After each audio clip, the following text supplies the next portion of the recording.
Hey everyone, it's Brett Hornby here, and welcome back to my YouTube channel. And for the final time in the 2024 CFL Regular season, it's going to be my final Calgary Stampeders game day video post, as we are in week 21 of the 2024 CFL Regular season, as we wrap up the month of October. And I've already known for the last couple weeks the Calgary Stampeders, for the first time in 20 years, won't be making the playoffs, but they still maybe potentially could still play spoiler, as they are finishing up the season on the road in Saskatchewan to take on the Saskatchewan Roughriders at Mosaic Stadium. It'll be a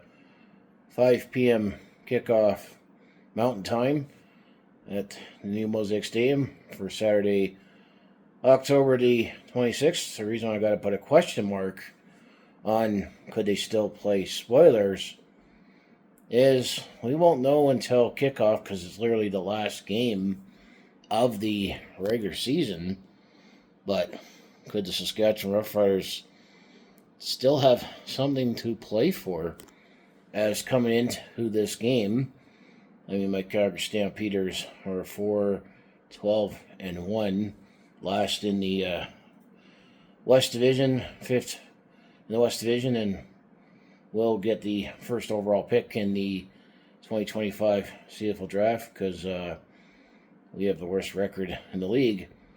However, we are taking on the Saskatchewan Roughriders, who right now are in second place in the West Division. They do have a home playoff date clinched with a 9-7-1 record. However, we know the game before, the Winnipeg Blue Bombers, they're actually on the road to take on the Montreal Alouettes, and the Winnipeg Blue Bombers still have their own fate in hands, because if the Winnipeg Blue Bombers win, they will clinch first in the West Division and host the West Final.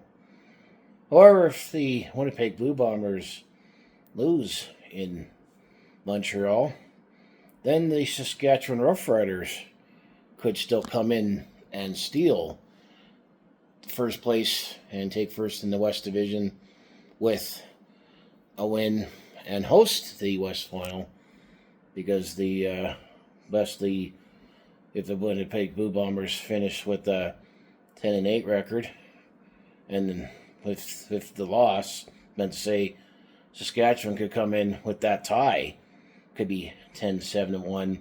So we won't know until kickoff, but we know that both teams are still going to be playing full rosters, given this game's on the road for home for Saskatchewan. I mean, the Calgary Stampeders, there's only 2 changes in the lineup, and actually Jake Maier will be at quarterback for the Calgary Stampeders, because Matt Shiltz, he actually took a stinger and got hit badly last week when we got destroyed in Hamilton with a 42-20 loss against the Hamilton Tigercats.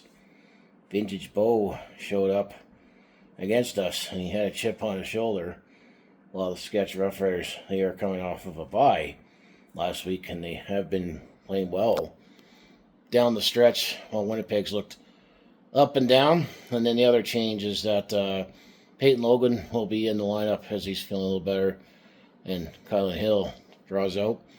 But it will be interesting to see how Calgary approaches this game, as are we going to have the imperfect road record? That's what is on the line, as Calgary's still yet to win on the road this year. We have not won on the road, and we could potentially go 0-9 on the road.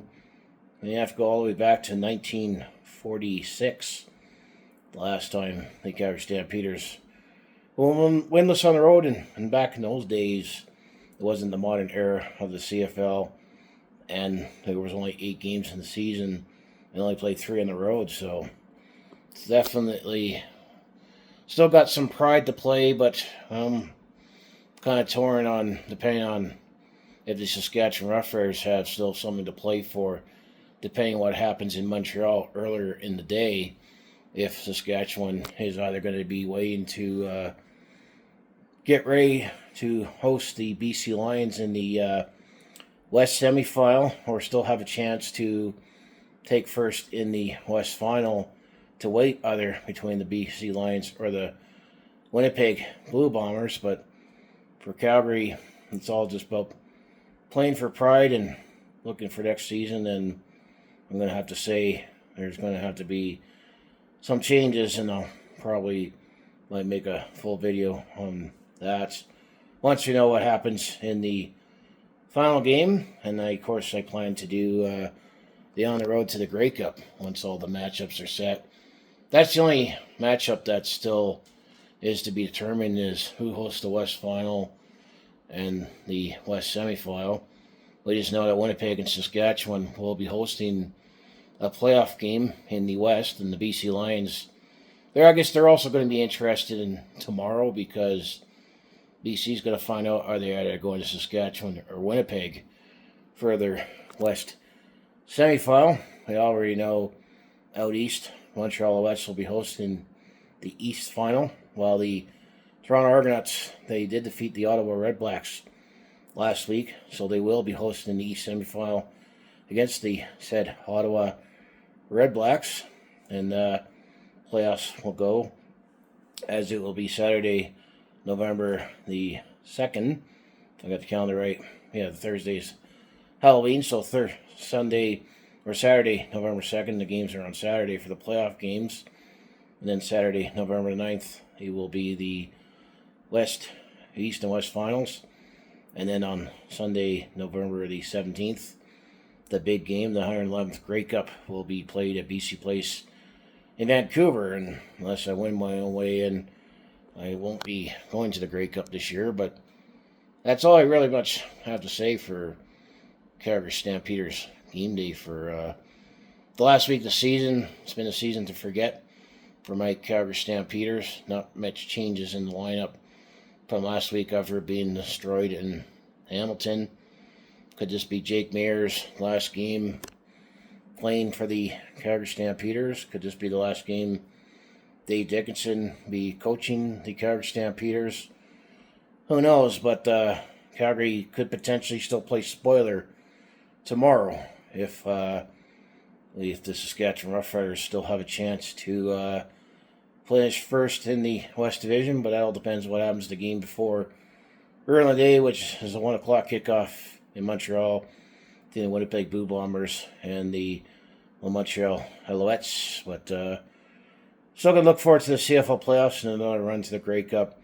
And I plan to do my On the Road to the Grey Cup videos. You know, sadly, my Calgary Stampeders will not be in it this season. So anyway, to close out, say if you want to follow along with this Calgary sports fans journey, just make sure you hit like, subscribe. I have my other social media links down in the description below, and said I had a very busy last few weekends, and it's definitely still tired and busy from a company function that we host every other year, and hoping to have a quiet weekend this weekend. So hopefully I can catch up with some videos in my apartment in addition to this game day post, as I got a few things I want to talk about, including what my postpartum will be for the Calgary Stampeders in the 2024 season, and give my thoughts and opinions on, compared to this time from 20 years ago when we last missed the playoffs, and what I think the Stampeders should do in the off season so that next year at this time we're not talking about missing the playoffs again. But I still proudly have my red and white on for the Calgary Stampeders, but I guess I gotta have some green behind, because that always happens when Calgary and Saskatchewan play. But this game's in Saskatchewan, so there won't be that much red and white other than the Canadian flag. I'm just saying, given how this season's gone, we might as well go for the imperfect road record just to put it in history, because it doesn't do much right now. Either way, for the Calgary Stampeders, to, win on the road. I mean, maybe we can play spoiler, but that also depends on the game before. So I'm going to say, go Stamps, go. Thanks for watching, and I'll see you in the next video. And I do plan to still renew my tickets for 2025 unless something dramatic changes, and be back in the stands for a 28 season. It's one way I date myself, is how long I've had season tickets for. So I'll see you then.